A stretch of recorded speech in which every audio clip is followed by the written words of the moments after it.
அண்மை செய்தியாக பார்த்து வருகிறோம். தமிழகத்தில் ஆளுநரை கண்டித்து திமுக சார்பில் போராட்டம் நடைபெற்று வருகிறது. அது தொடர்பான அண்மை செய்தியை பார்த்து வருகிறோம்.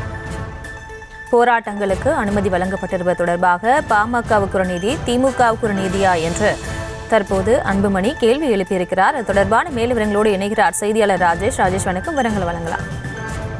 பிரியங்கா வணக்கம். ஆளுநரை கண்டித்து தமிழகம் முழுவதும் திமுகவின் கண்டன ஆர்ப்பாட்டம் நடைபெற்று வருகிறது.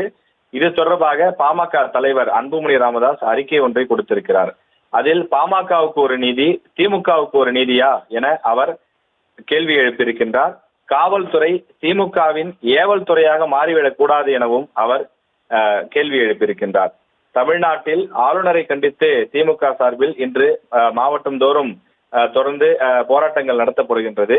தமிழ்நாட்டில் சட்டம் ஒழுங்கு வேகமாக சீர்குலைந்து வருகிறது எனவும், பெண்களால் அச்சமின்றி நடமாட முடியவில்லை எனவும், அண்ணா பல்கலைக்கழகத்திற்குள் அத்துமீறி நுழைந்து திமுகவின் ஆதரவு பெற்ற மனித மிருகம் ஒன்று அங்கு பயிலும் மாணவியை பாலியல் வன்கொடுமை செய்திருக்கிறது எனவும் அன்புமணி காட்டமாக குறிப்பிட்டிருக்கிறார்.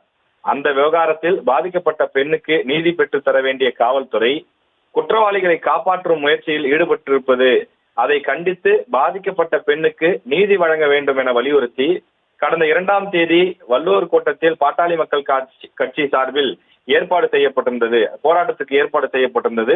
அதற்கான அனுமதி 4 நாட்களுக்கு முன்பே விண்ணப்பமும் செய்யப்பட்டிருந்தது. ஆனால் காவல்துறை அந்த போராட்டத்திற்கு அனுமதி தரவில்லை என்று குறிப்பிட்டிருக்கின்றார் அன்புமணி ராமதாஸ். மேலும் பாமக போராட்டத்தின் போது கோர முகத்தை காட்டிய காவல்துறை இப்போது அடிமை முகத்தை காட்டியிருக்கிறது எனவும் காட்டமாக விமர்சனம் செய்திருக்கின்றார். ஆளுநரை கண்டித்து போராட்டம் நடத்த போவதாக நேற்று பிற்பகல் 2:48 மணிக்குத்தான் திமுக அறிவித்தது.